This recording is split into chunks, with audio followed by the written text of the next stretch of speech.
Hello everyone, কেমন আছো তোমরা সবাই? হোপফুলি সবাই খুব ভালো আছো, আমিও খুব ভালো আছি। তো finally I got this channel back. তো রিসেন্টলি আমি গড়িয়াহাট গেছিলাম আমার পয়লা বৈশাখে শপিং করার জন্য। বেসিক্যালি আমি একটু কটনের ওপর শাড়ি নিতে চাইছিলাম। তো এই আজরাক প্রিন্টের এই শাড়িটা নিয়েছি, যেটা অ্যারাউন্ড 450 টাকা মতো আমার থেকে নিয়েছিল। বলেছিল 700 টাকা, বাট আমি বার্গেন করে 450তে নিয়েছিলাম। দেন ওটার সাথে ম্যাচিং করে ব্লাউজ নিয়েছিলাম, which is around 300 rupees. And then এই শাড়িটা নিয়েছিলাম আমি একটু মারুন রেডের ওপর ধনেকালি শাড়ি নিতে চেয়েছিলাম, বাট দেন ধনেকালি শাড়িগুলোর দাম প্রচণ্ড বলছিল। তো আমি একবার পরার জন্য অত দাম দিয়ে শাড়ি কিনতে চাইনি। তো একটা পিঙ্কিশ রেড শাড়ি নিয়েছিলাম, আর যার সাথে কন্ট্রাস্টে একটা গ্রিন কালারের ব্লাউজ নিয়েছিলাম। দুটো মিলিয়ে অ্যারাউন্ড আমার ওই 800 মতো পড়েছিল।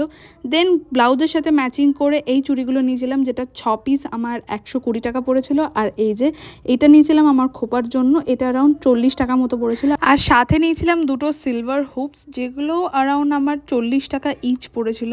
বেসিক্যালি আমার না বিয়েতে প্রচুর শাড়ি জমে আছে, বাট ওগুলো কোনোটাই পয়লা বৈশাখের গরমে পরার মতো নয়। আর আমি একটা লং ভিডিও শ্যুট করেছি, যেখানে I have shared a lot of thing that what is going on. ভিডিওটার লিঙ্ক কিন্তু আমি অলরেডি শেয়ার করে দিয়েছি। বাই।